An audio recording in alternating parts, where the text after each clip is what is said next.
শ্রেণীকক্ষ সংকট, সেশন জট, শিক্ষক সংকট সহ বিভাগ সংস্কারের 10 দফা দাবিতে বিক্ষোভ সমাবেশ করেছে ইসলামী বিশ্ববিদ্যালয়ের সমাজ কল্যাণ বিভাগের শিক্ষার্থীরা।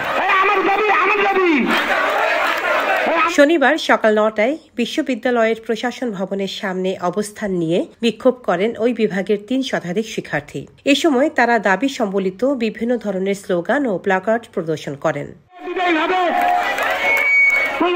বিভাগের শিক্ষকদের প্রতি শিক্ষার্থীদের অভিযোগ, শ্রেণীকক্ষ না থাকার অজুহাতে ঠিকমতো ক্লাস না নেওয়া, 2 ঘন্টা দেরিতে ক্যাম্পাসে এসে আবার 2 ঘন্টা আগেই ক্যাম্পাস ছাড়া, পর্যাপ্ত ক্লাস না নিয়ে কোর্স সম্পন্ন করা, রেজাল্ট দিতে দেরি করা এবং এসব বিষয় নিয়ে কথা বললে শিক্ষার্থীদের নম্বর কমিয়ে দেওয়ার অভিযোগ রয়েছে।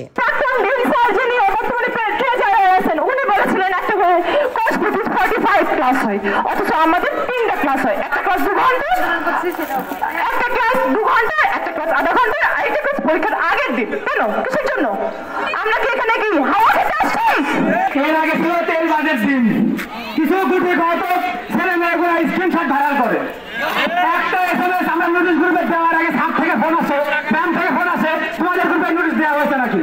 এইটা কেন স্পষ্ট করে বলতে চাই, এই তেল বাজেট দিন আর নাই। আমাদের ক্লাসরুম সংকট, আজকে দিনের মধ্যে আমাদের কয়টা ক্লাস পাবো না পাবো সবই দেখিয়ে দিবেন। যদি আসেন আমরা আমরণ অনশনে যাইতে রাজি আছি। দ্রুত সময়ের মধ্যে সকল সমস্যা নিরসনের রোডম্যাপ সম্বলিত পত্রে স্বাক্ষর করেন বিভাগের সভাপতি সহকারী অধ্যাপক আসমা সাদিয়া রুনা। তিনি বলেন, খুব দ্রুততম সময়ের মধ্যে আমরা সকল সংকট কাটিয়ে উঠতে পারবো। আন্তরিকতার সাথে তোমাদের সকল সমস্যার সমাধান আমরা করব।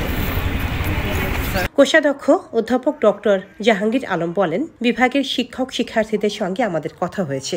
আজ থেকে তাদের সকল দাবি পূরণের কাজ শুরু হয়েছে। যত দ্রুত সম্ভব বিভাগের সকল সমস্যার সমাধান হবে। আজকে দেখো, তোমরা বুধবার পর্যন্ত নাও কেন, শুধু একটা দিন দেখো না, কিছু অদ্ভুত কথা, শুধু গল্প, সবাই কথা কও। আমি আমার সীমাবদ্ধতা স্বীকার করছি না। আমি যদি দিন থাকতাম তোমরা ঠিক 12 তারিখ আগে ফল পাই। ওদেরকে টাইম বাইতে দিয়ে আসছিলাম, জিজ্ঞাসা করো সামনে তাই।